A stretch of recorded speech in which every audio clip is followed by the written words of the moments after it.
USDA home loans are the best kept secret in home buying. Not only do these loans offer a zero down payment option, but interest rates and mortgage insurance costs are often much more affordable than with FHA or conventional loans. But there are some special requirements to know about. Here's more about this powerful home buying program. A USDA home loan is just like any other mortgage. It finances the purchase of a regular home.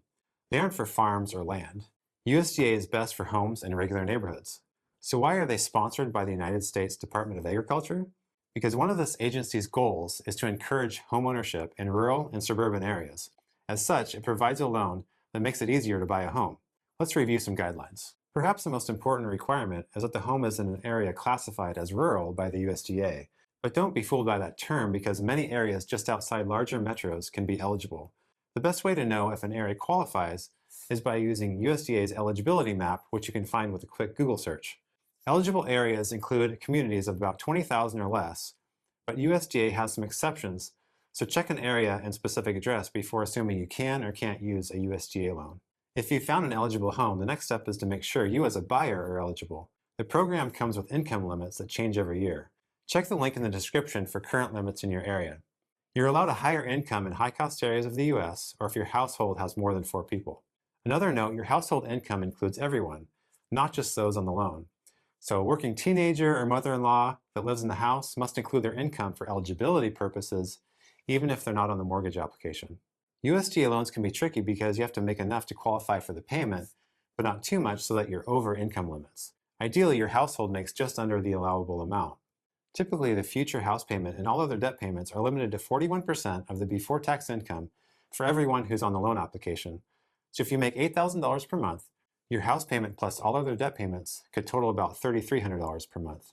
However, a lot depends on other factors in the file, so check with the lender to see if you qualify. Here's some other general requirements for USDA loans, although keep in mind that each lender may have slightly different rules. If you're not approved with one lender, try another.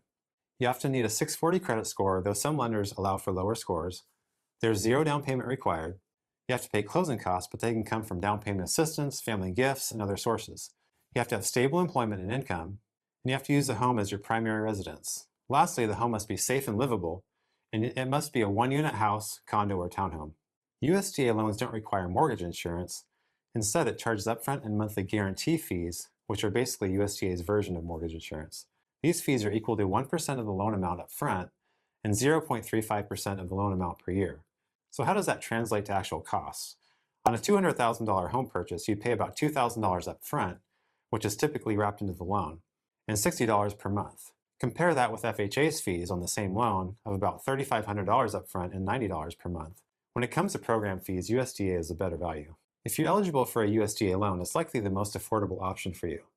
Not only can you skip the down payment, but mortgage rates and program fees are likely the same or lower. But other programs might be better. Here's a snapshot of USDA compared to other loans. FHA requires 3.5% down versus USDA's 0 down. Its mortgage insurance is also more expensive than USDA's guarantee fees. However, FHA has no income or geographic limits. It also allows you to have way more debt and have a bigger house payment versus USDA. If you can't meet USDA's fairly strict debt-to-income requirements, FHA is a great alternative. Conventional loans require a minimum down payment of 3%. And if you don't have great credit, you'll pay way more for mortgage insurance than for USDA program fees. Most conventional loans, though, don't have income or geographic limits, and you can qualify with higher debt-to-income ratios. You can also cancel mortgage insurance when you reach about 20% equity in the home, whereas USDA guarantee fees are permanent. Still, USDA is likely the better value if you qualify. The VA home loan is really the only program that stacks up nicely against USDA. Like USDA, it doesn't require a down payment. Plus, there's no income or geographic restrictions. There's also no monthly mortgage insurance requirement. However, you must be a current or former US military member with qualifying service. If you think you're eligible, or even if you're not sure, apply with a lender. Most USDA loans are available through lenders and not the government itself. The USDA authorizes banks and mortgage companies to issue these loans, and many lenders offer them.